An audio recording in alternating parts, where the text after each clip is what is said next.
What if the purest wisdom about life doesn't come from books, philosophies, or even years of experience, but from the simple kiss of a child? One night, just before I fell asleep, my 2-year-old granddaughter walked into the living room and kissed me. In that instant, I gained a deeper understanding of love, flow, and the meaning of life than I had in decades of reflection. Today, let's explore how a child's innocent gesture can reveal the hidden connection between water, love, and the essence of life itself. When the fog descended, silence settled over the village after the discovery of old Billy's departure. His notes were left stacked, serving as entertainment for the locals who chose to share them with others.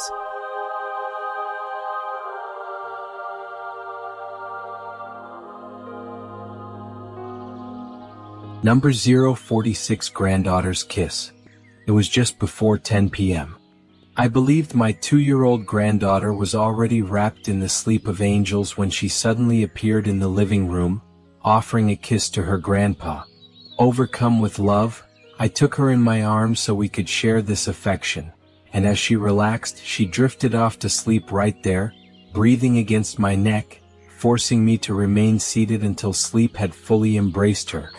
All day, I had been reflecting on how to communicate to the dense world a little more about what it means to live as spring water, how the planet's water network circulates its power and force, affecting all life. And then, in that very moment, with this tiny creature in my arms, I realized something profound. The journey that water takes to rise from the earth and reach all living beings is no different from this act of childlike surrender, where love, whether in the form of a kiss or another gesture, propels one part of life to seek out another, passion. But then there is also the other side, the one unaware of the importance or value of this life, whether it arrives as a kiss or as a sip of water. However, when love is given, everything changes and it all starts to make sense. 2 minutes of an embrace given by an angelic child are like a transfusion of life itself. And that is precisely what the planet is offering us at every moment for the sake of collective well-being. This should be enough to encapsulate the essence, purpose, and importance of being water, of becoming spring water, of remaining open so that life's flow and expansion are never interrupted. But there is something else, something beyond measure. The step, the act of leaving the comfort of one's bed to offer and give a kiss. This gesture must never be neglected. Yet it only holds meaning if there is a sincere kiss to give, if there is an unconditional love that does not judge or preemptively weigh the worthiness of the one receiving it. Water never asks if the thirsty have done their homework, if they answered their parents disrespectfully, or if they slacked off at work. Like a child, water simply is, and it finds joy in being itself, multiplying through its act of giving. This willingness to move forward, to advance toward what resonates as true to oneself without concern for anything other than the joy of giving, this is what merges with life that flows because it keeps life flowing. The first step in this unfolding journey of giving and multiplying is thought. Contrary to what many believe, we are not the ones who initiate thought. The best part of us, our soul or whatever name you prefer, suggests ideas to us. We call this inspiration. Whether we recognize the source or not, we are responsible for making those thoughts present. To do so, we need only sustain them for a short while, just long enough to decide whether we welcome them. Once accepted and nurtured, a thought moves from the mind to the heart, passing through the throat, transforming into sensation and emotion, and evolving until it reaches the chest, where it becomes feeling. This process is not always linear. Inspired thoughts, emotions, or even feelings may arise independently. The journey can also reverse. A deep feeling might emerge in the heart but be repressed, generating resistance, which in turn takes form as an intellectualized rejection filled with well-ordered justifications. This is why it is crucial to commit to life that flows and to follow it, honoring all that is alive within us. If water were to stop and analyze its own importance in the world or weigh the worth of those it affects, it would never move.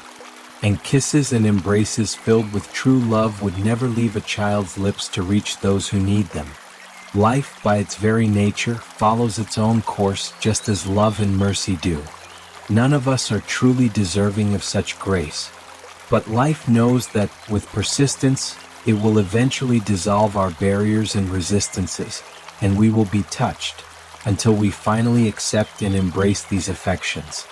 Not only will we cease to block the expansion of life/love/mercy, but we will actively participate in it with the greatest joy. Therefore, optimism is inevitable. Children are better than we are, and we can still learn to respond like them, to move in harmony with life as it flows.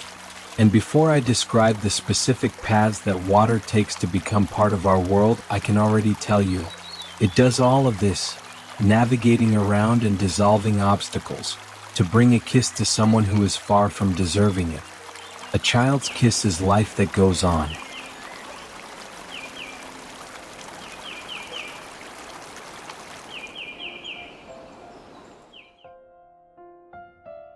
Broad analysis of Granddaughter's Kiss. 1. Philosophical and existential reflections. The text delves into profound existential themes, exploring the essence of giving, love, and interconnectedness. At its core, it questions the value of selfless actions and the natural flow of life, using water and a child's kiss as central metaphors. The text presents an argument against over-rationalizing the meaning of existence, suggesting that life's purpose is realized through action, not analysis. The act of giving, be it water quenching thirst or a child offering unconditional love, becomes a philosophical assertion that love, mercy, and generosity must be given freely, without judgment or expectation. The piece subtly critiques society's tendency to measure worthiness before granting kindness, arguing that true compassion and connection transcend human-imposed conditions. 2. The metaphor of water and flowing life. The text intricately weaves water as a powerful symbol throughout. Water represents continuity.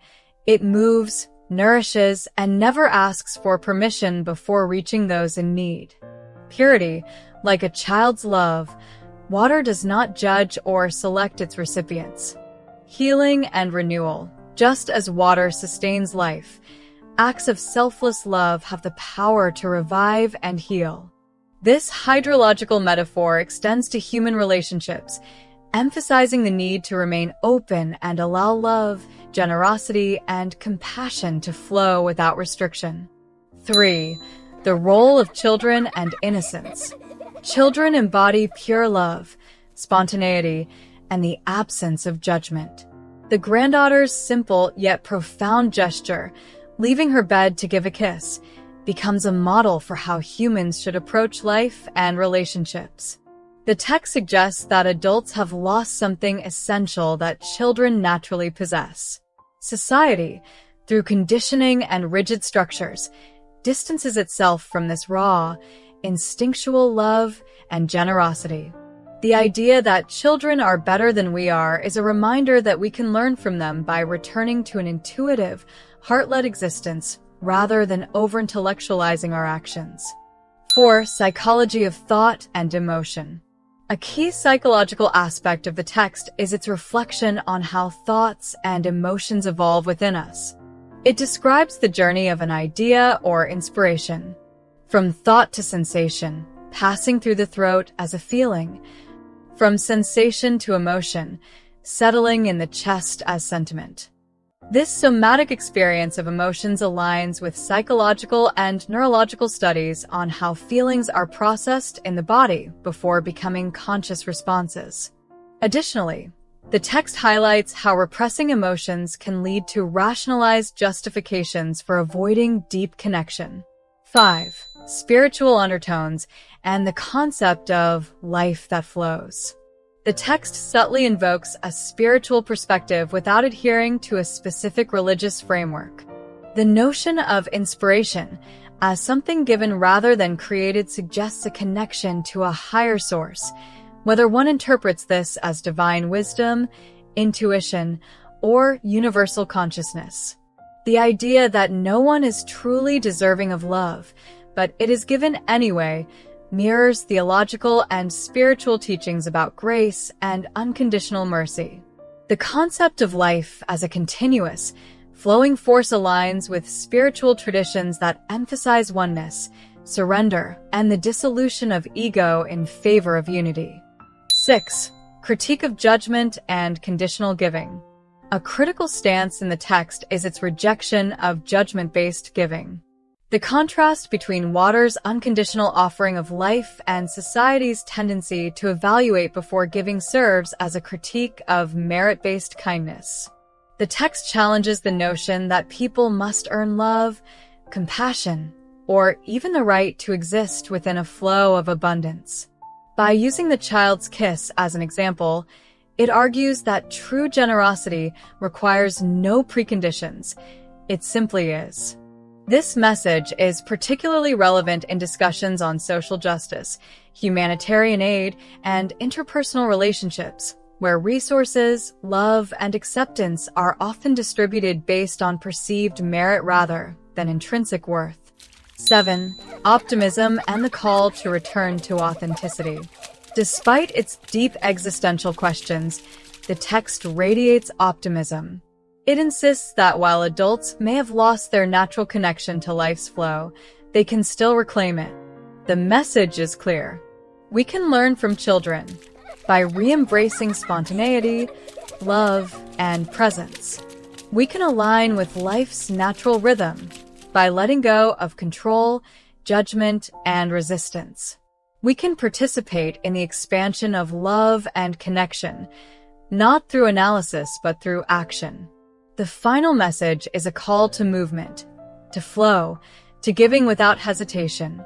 It suggests that in doing so, we align with the true nature of existence. Conclusion. Granddaughter's Kiss is a profound meditation on love, generosity, and the fluidity of life. It blends philosophy, psychology, and spirituality, offering a deeply humanistic and optimistic perspective on how we can reconnect with our most authentic selves. Through poetic metaphors and a gentle narrative, it challenges us to let go of restrictive mindsets and embrace a way of being that mirrors the effortless generosity of water and the unconditional love of a child. Ultimately, the text invites us to surrender to life's natural rhythm, to become part of the flow, rather than resist it. Domestic kindness has become a luxury item in modern society. It is astonishing that we must bring to study such a simple and natural gesture of affection. I never tire of repeating that we have so much to learn from the innocence of children because they left the original source of life only a short time ago. Yes, Jessica. It is incredible that we must study to relearn what was born within us, the essence of innocence and the innocence of essence. I feel ashamed of what happened to me, of this thinking machine that allows me to reason. I lost that contagious spark recorded in our family videos. I lost my smile and tenderness. Today, I have only reason and financial mathematics as my banner of value, and that does not bring back my grandfather's embrace. Brian, my dear, according to old Billy, entering density inherently means distancing oneself from original subtlety, but every time we allow ourselves to reconnect through someone else's eyes, we bring back the subtlety we once left behind. This applies to people, animals, plants, and even the smallest atomic particles, past and future. So do not feel ashamed, embrace yourself, and remember what we have already learned here about being a spring of water. If you still feel the absence of an embrace, accept mine. There is always room for one more in a grandfather's heart. Thank you all. Until our next reading.